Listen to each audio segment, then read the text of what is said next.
AITA for refusing to spend my savings to bail out my sibling from debt. Alright, here we go. I'm a guy in my mid-30s, and I've worked hard over the years to build up a little bit of financial security for myself. I'm not rolling in cash, but I'm proud of what I've managed to save. I don't live lavishly, but I live comfortably. My job pays well enough that I don't have to stress about bills, but I've been careful to make sure I'm not spending more than I bring in. I drive an older car, live in a modest apartment, and save what I can each month. On the other hand, there's my sibling, Alex.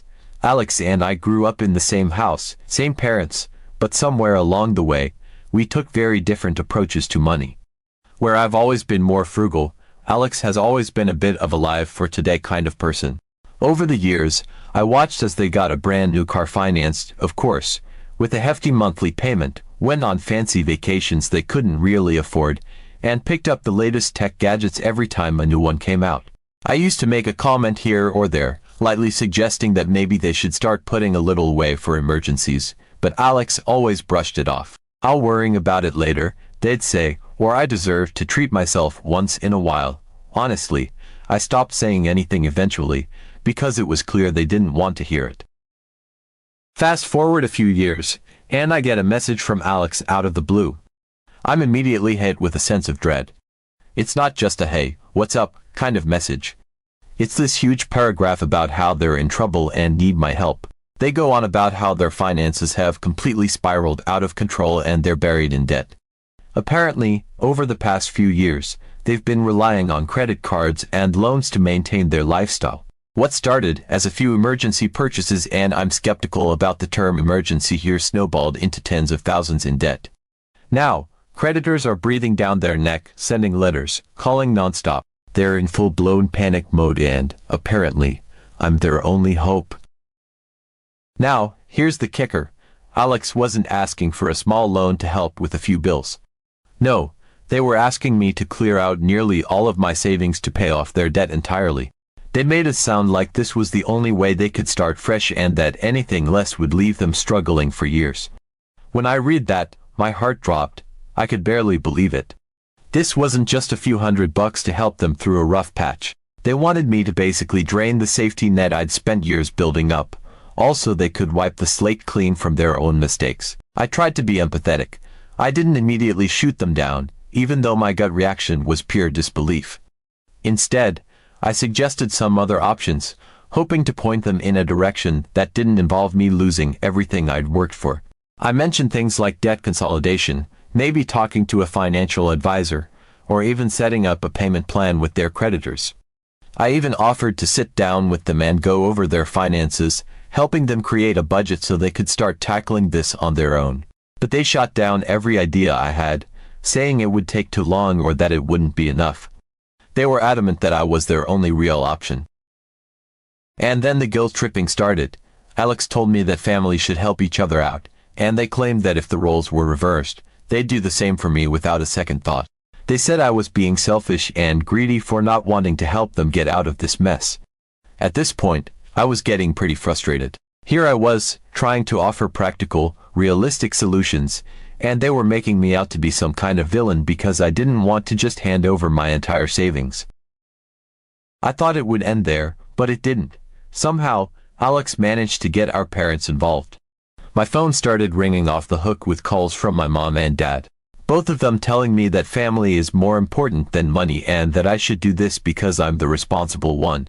They said that Alex was at rock bottom and that it was my duty, as the responsible sibling, to help them get back on their feet. My parents aren't exactly in a position to help financially, so they saw me as the only viable option. The calls kept coming. My mom would say things like, "You know how hard this has been on Alex. Just imagine if you were in their shoes." My dad chimed in too, saying, "This is what family is for. Money comes and goes, but family is forever." I can tell they're genuinely worried about Alex, and I get it, they're scared for their child. But it feels like they're turning me into the bad guy here, simply because I don't want to empty my bank account for a problem I didn't create. I tried explaining my side of things, that it's not just about money. It's about the security I've built for myself, the peace of mind knowing I have something to fall back on if things ever go south in my own life. I told them that I'm more than willing to help Alex, just not in the way they're demanding. I even offered to help cover a few of Alex's monthly payments while they get things sorted, or to lend a smaller amount to help with immediate expenses. But apparently, that's not good enough. Alex wants the whole amount, all at once, so they can start fresh, and they've convinced my parents that I'm the only one standing in the way of that happening. The pressure has been relentless. I'm getting calls every day, sometimes multiple times a day, with someone, either Alex or one of my parents, telling me that I'm choosing money over family and making me feel like I'm some heartless monster for not wanting to sacrifice everything I've worked for. They're making it sound like if I really loved them, if I really cared about Alex, I'd do this without question. And that's just wrong. I do love my family. I care about Alex, but this isn't just a minor favor they're asking for. This is my entire safety net. Now I'm torn. I feel like no matter what I do, I'm going to be the bad guy. If I don't give Alex the money, my family will see me as selfish and cold-hearted, like I'm turning my back on them. But if I give in, if I drain my savings to pay off Alex's debts, I'm the one left vulnerable. I'm the one who loses the security I've spent years building. And who's to say that Alex won't just end up in the same situation again a few years down the line? I mean, they've shown me exactly how they handle money, and I have no reason to believe that they'll suddenly become financially responsible overnight. So here I am wondering if I'm in the wrong for saying no. Am I really being selfish for wanting to protect what I've worked for? Or am I right to hold my ground and refuse to clean up a mess I had no part in creating? AITA, because honestly, the way my family is acting, I'm starting to feel like maybe I am a bad person for not helping out. But at the same time, I can't shake this feeling that their problems shouldn't have to be mine just because I was responsible with my money. Update 1. Alright, so I left off with my parents and Alex pressuring me to drain my savings for Alex's debt, with both of them treating me like the cold-hearted, selfish sibling because I wasn't immediately willing to throw away everything I'd built. I thought the guilt trips and emotional manipulation were as bad as it was going to get, but then Alex hit me with something else. Something I never could have seen coming. A few days after my parents' last round of guilt-laden calls, Alex shows up at my apartment, unannounced. I open the door, and right away I can tell they're here to talk about the debt situation again. They look desperate, sure, but there's something else there, a kind of entitlement that I just wasn't prepared for. I thought maybe they were here to apologize, or to at least acknowledge that I'd already offered more support than most siblings would. But no. Instead, they hit me with this line: "Why don't you just give me all your savings to pay off the debt?" When they said that, I was floored. It wasn't like they asked for a loan, or suggested we come to some kind of compromise. They were asking me, with a completely straight face, to just hand over everything. And the kicker. They said it like it was the most obvious solution in the world. "It's not that difficult," they said, as if I'd just been stubbornly refusing to see some simple, logical answer this whole time. I was honestly so shocked I didn't even know what to say at first. After I picked my jaw up off the floor, I reminded them that I'd suggested several options, things that didn't involve me draining every cent I'd worked so hard to save. I pointed out that I'd been trying to help them find a way to deal with this responsibly for years, that I'd warned them time and time again to be smarter with their money. I told them they needed to be cautious about their spending and avoid racking up debt they couldn't handle. Every time, they'd brush me off, saying they'd figure it out. Now here they were, telling me that the solution was for me to just sacrifice everything I'd worked for so they could hit the reset button. But Alex didn't see it that way. They actually had the nerve to tell me that if I gave up my savings, it would mean we could both start fresh. They painted this picture of a new beginning, one where they wouldn't have the burden of debt, and where they could finally get their life back on track. And the kicker. They told me that I was good with money, that I knew how to handle finances, so I'd be able to rebuild my savings in no time. In their mind, this was a win-win situation. They'd get a clean slate, and I'd be able to use my financial skills to just rebuild everything I was being asked to throw away. I could feel my frustration building, but I tried to keep my cool. I asked, as calmly as I could manage, if they'd ever considered doing the same thing for me if the roles were reversed. Their answer, a casual "of course not." They said it with a straight face, like this was just a given, as if it made perfect sense that I should be willing to empty my bank account for them, but they wouldn't even think of doing the same for me. They went on to explain that we're family, and family is supposed to help each other without expecting anything in return. According to them, this wasn't about lending or borrowing money, this was just what family is supposed to do.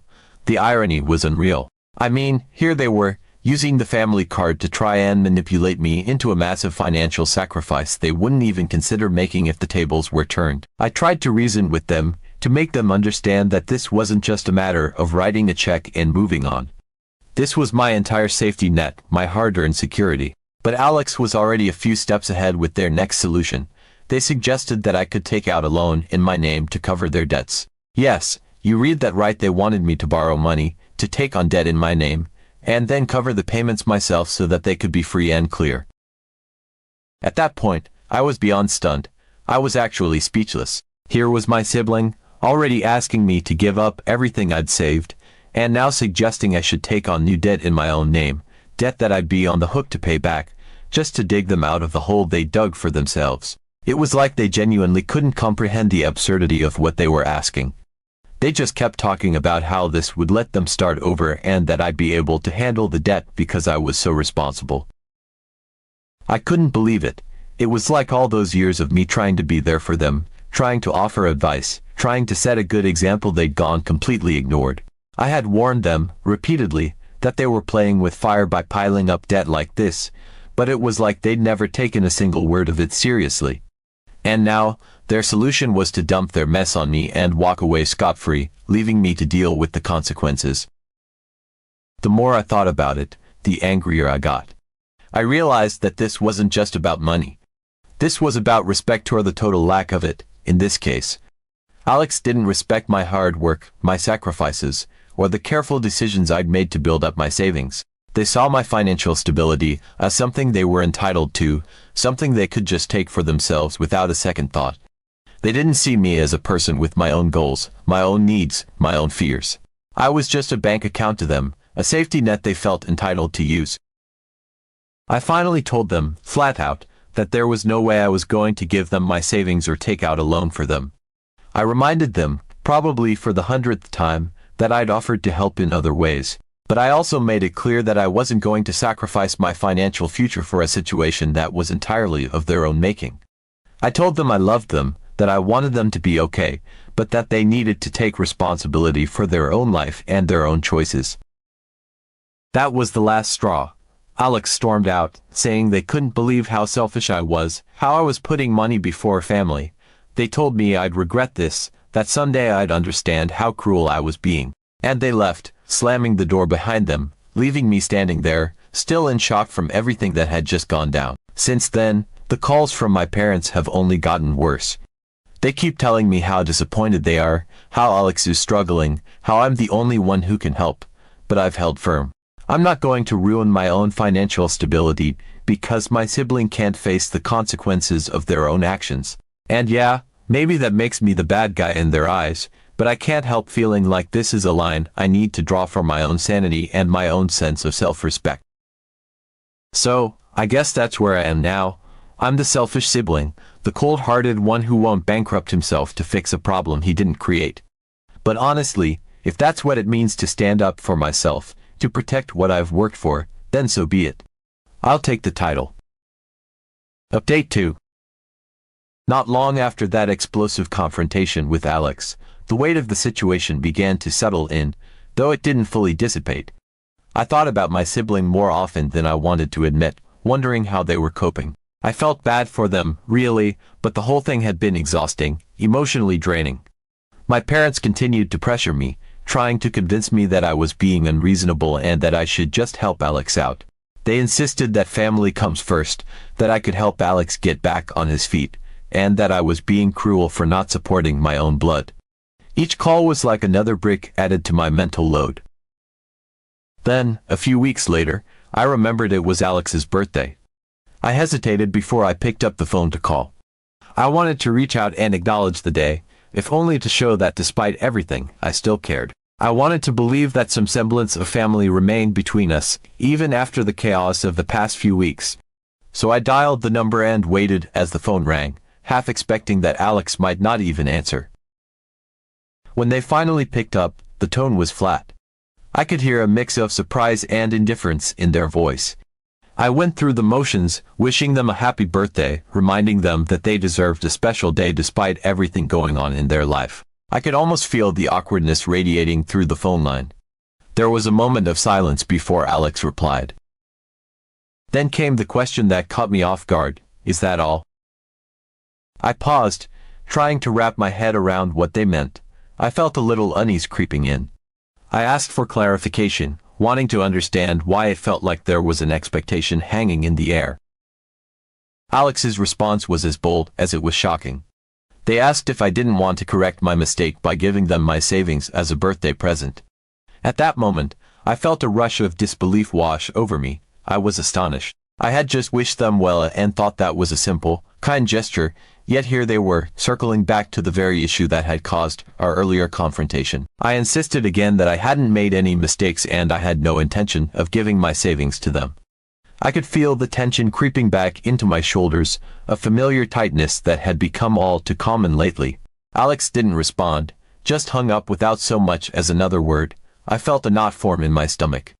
The frustration was building again, this time mixed with a sense of sadness. It was becoming painfully clear to me that Alex's expectations had shifted dramatically, and they weren't seeing the situation for what it really was.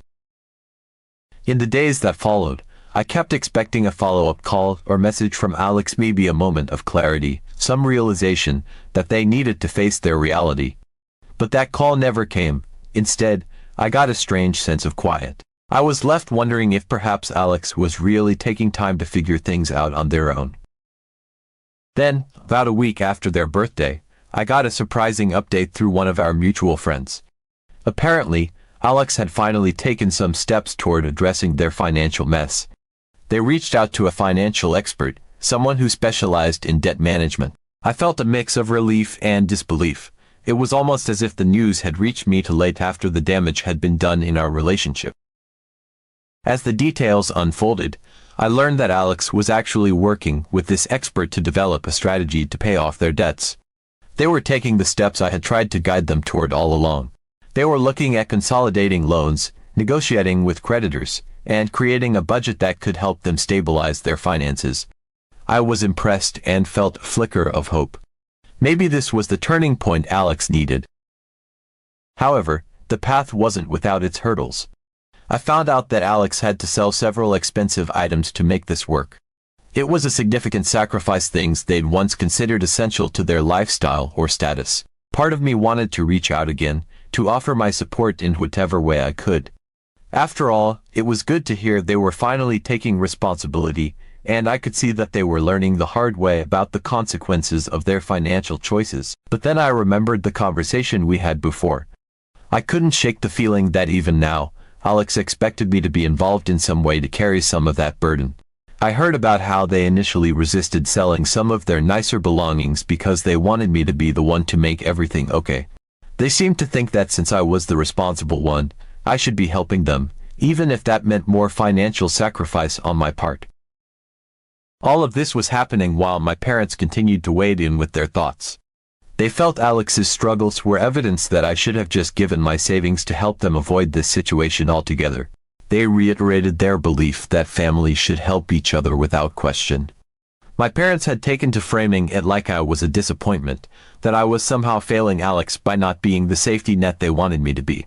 Their comments about family duty echoed in my mind, making the already complex emotions surrounding this situation even more challenging. Eventually, the updates trickled in from friends. It turned out that Alex was slowly starting to get a grip on their finances. They had learned to budget better and were making progress in paying off their debts, even if it meant making sacrifices along the way. I felt a sense of pride, albeit tinged with sadness. I had hoped that through all of this, they'd realize that family doesn't mean blindly throwing your financial future away for someone else. It meant being there for one another in healthier ways, even when that meant letting go. I thought a lot about what it meant to be part of a family, especially one that had expectations about loyalty and support. I'd always been the one who believed in personal accountability, the idea that everyone has to face the music for their choices. I could only hope that eventually, Alex would come to terms with that, too. As they began to tackle their challenges head-on, I hoped they'd also understand the value of standing on their own 2 feet, rather than leaning on others in a way that could ultimately harm us both.